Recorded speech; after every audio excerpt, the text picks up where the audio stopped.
Today in Writing Workshop, we're going to talk about show, don't tell. I want you to think about this for a minute. Reading a text is so much more interesting when the author shows rather than tells. For instance, if I said to you, "My mom was angry," I would be telling you how she felt. However, if I said, "My mom's eyes narrowed and she pointed her finger at me and she told me to go to my room," I would be showing that my mom was angry. Let me show you a few examples here. First one in our examples is the telling that Annie was mad. That tells us, okay, she's mad. So what? Now we go to showing. This is what a good writer would do. Annie furrowed her eyebrows, narrowed her eyes, and put her hands on her hips. It took all the control she had not to scream. You can totally see that in your head when somebody was that mad. Second example says, Liz felt hungry. The showing is after a hot, long recess, Liz couldn't wait to sink her teeth into a delicious ham and cheese sandwich. Lunchtime was finally here. We all know how that feels when we're really hungry and we're anxious to get to lunch.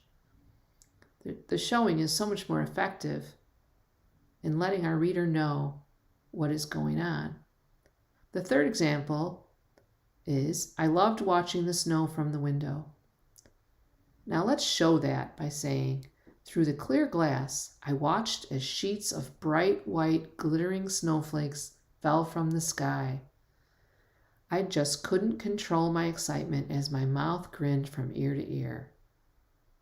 Much more visual than telling it, yes?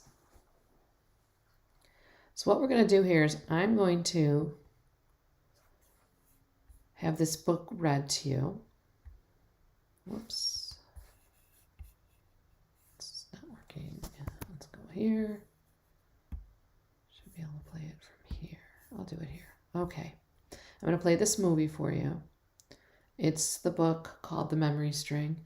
It's written by Eve Bunting, and the pictures are by Ted Rand.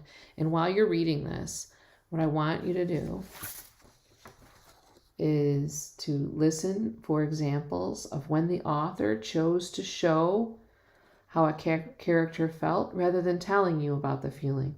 Try to write down at least 2 examples of this as it's read to you. So you want 2 examples of when the author chose to show you how a character felt rather than telling you about the feeling. So use your notebook. You can open up to the next empty page and you can write down your examples there. The Memory String.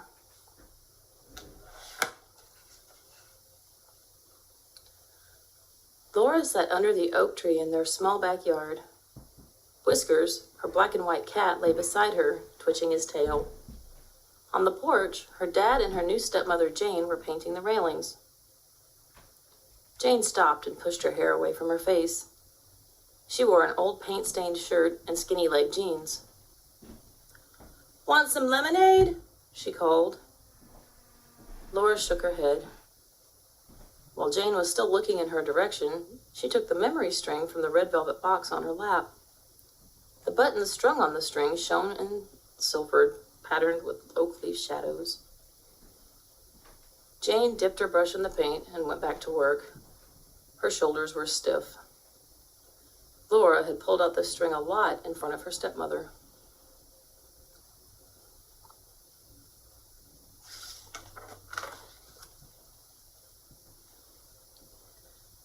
"This was my great-grandmother's memory string," Laura told Whiskers in a loud voice.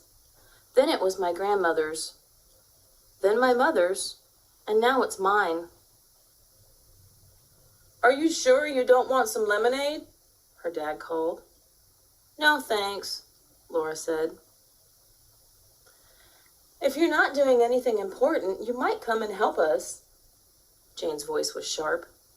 "I am doing something important," Laura said. "This button came off my great-grandmother's first grown-up dress," she told Whiskers. "Back then, some people couldn't read. or keep diaries, so a string like this was their way to remember. Mom told me.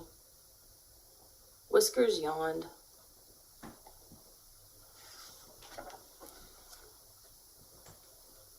This button was my great aunt's. She wore the dress to a quilting party. It's all part of our family's history. Whiskers got up to leave, but Laura took a firm grip under his stomach and crushed him against her, leaving her arms free.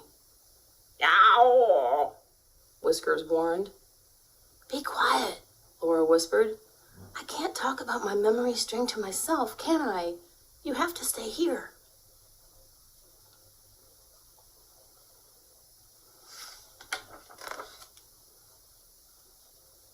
These 3 buttons were from second cousins of my grandma's. The cousins were at a spelling bee. She peered up under her bangs. Dad was pouring lemonade. He took a frosted glass to Jane, and she sat back on her heels and smiled at him. Laura saw him touch Jane's neck under her hair. He did that often.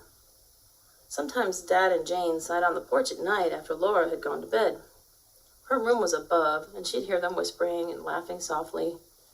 They seemed so happy. It hurt to hear them happy like that.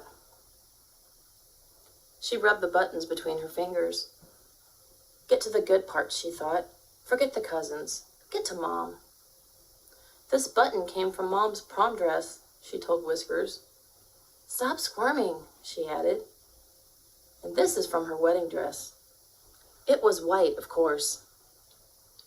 And see this little teeny tiny one? This is off my christening dress. And this one is off the dress I wore to my 5th birthday party. I remember.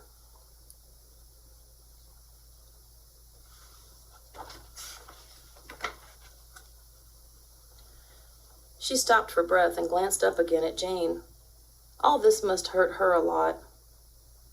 For an instant, Laura felt mean and horrible. But only for an instant. She didn't hate Jane. Not really.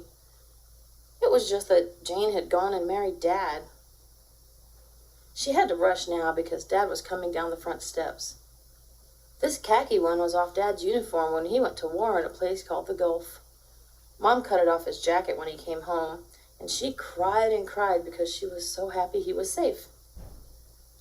Dad stood in front of her, bare ankles, old torn tennies. Laura? Quickly, before he could stop her, Laura said, This last one fastened the neck of Mom's nightgown, the one she was wearing when she died.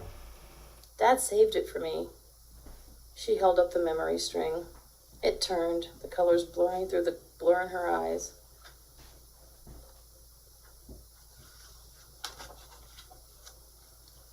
Whiskers leapt. Watch it, Dad said anxiously, but he was too late. Whiskers' claws caught the string, scattering buttons like sunflower seeds. Laura covered her eyes with her hands. Oh, no!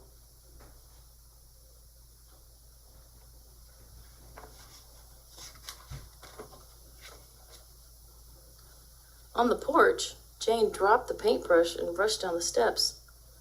It's okay, sweetie, she said. We'll find them. The 3 of them searched the grass. I found one, Dad said. Here's another, Jane called. Whiskers watched from the top of the sagging fence. Bad Whiskers! One by one, Laura put the buttons carefully back in the box. There were 43, she said. I'm still missing 7. They found 6 more. Their knees were covered with dirt. Ants crawled over their hands and arms.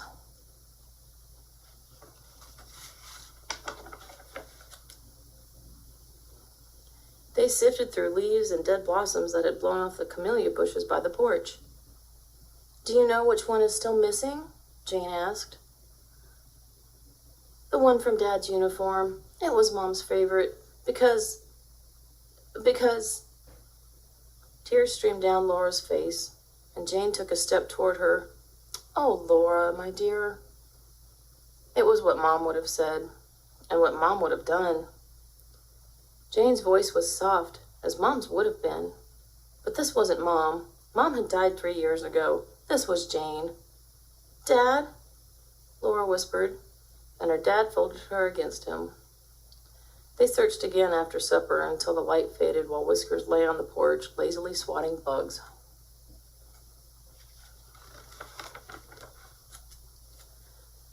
When she finally went to bed, Laura couldn't sleep.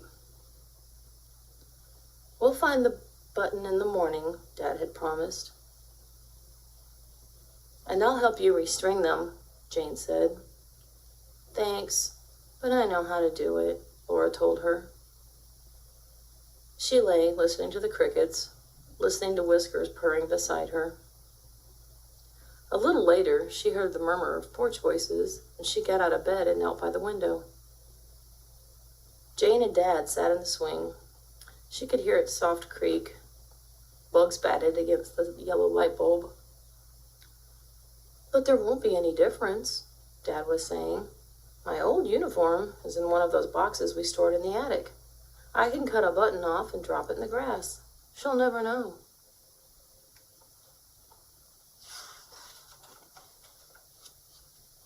"How can you think of such a thing?" Jane asked. "Those are true moments on that string. You can't cheat Laura like that." "But sweetheart," Laura imagined Dad taking off his baseball cap and rubbing his head the way he did when he was worried. "My little girl's heart is breaking. I only want to make her feel better." "Laura would rather have that button missing than have a replacement," Jane said. And then she added, "It's like a mother. No substitute allowed."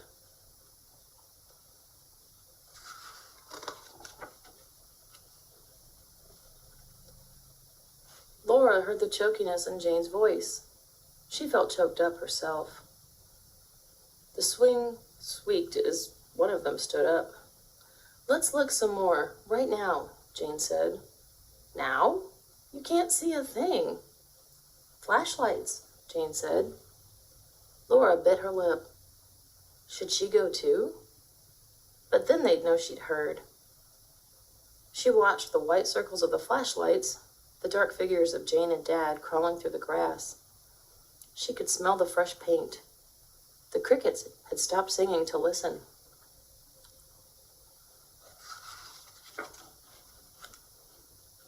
And then she heard Jane's excited voice.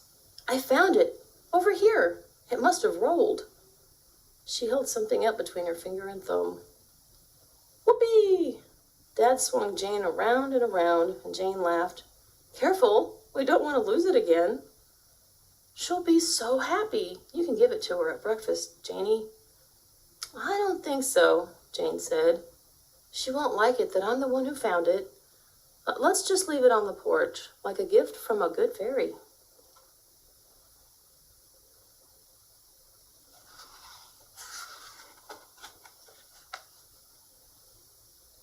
Laura got slowly back into bed. Whiskers had moved into her warm place, and she slid him over. "Grrr," he warned. She lay, thinking. Jane's sad voice saying, "It's like a mother. No substitute allowed." She remembered the soft look on Jane's face today, the way she had understood about the true moments on the string. So much to think about. So much.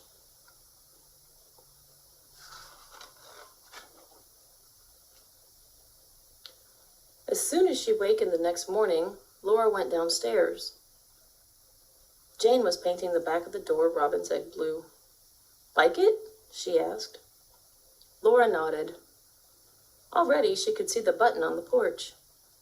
She picked it up and held it tight in her hand. "A good fairy must have brought it," she said. She noticed that the buttons on Jane's painting shirt were a deep dark green. Pretty. Maybe one day she'd ask Jane for one to put on the memory string. She swallowed. "Will you really help me restring them, Jane?" Jane wiped her hand on a rag and stood up. "Anytime you want," she said. "I'm here."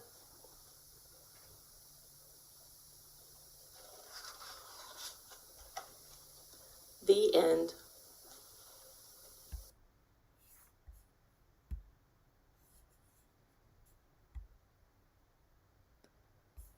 Okay, want you to pause the video and write down some examples if you haven't already done so that demonstrate showing and not telling how someone felt in the story. When you're done writing those down, start the video again.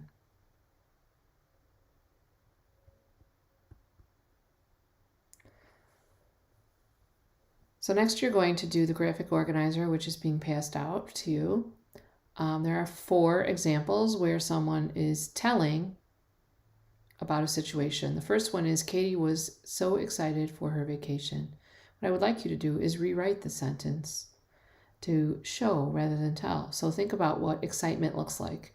Think about what true excitement looks like when you're going on vacation. And write that down, how Katie was so excited. Show us how she's excited. The next one is Ben was disappointed that he struck out.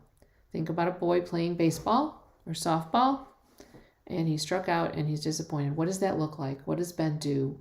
Think about his eyes and his facial expression and his body language. The next one is the baby was scared of the loud noise. What does that look like when a baby is scared from a noise? And finally, the cat was very hungry. I want you to show us what that is like. We've already been told. Now show us what that looks like. So your last assignment for this is to fix up your own narrative. I want you to look at your narrative and find an example in your writing of when you told how someone felt. And I want you to revise your writing by showing rather than telling the emotion. You may need to do this on the next piece of paper in your notebook, but write it down somewhere. Rewrite the telling, perhaps on a different page in your notebook, that allows the reader to see the emotion. And I look forward to seeing those.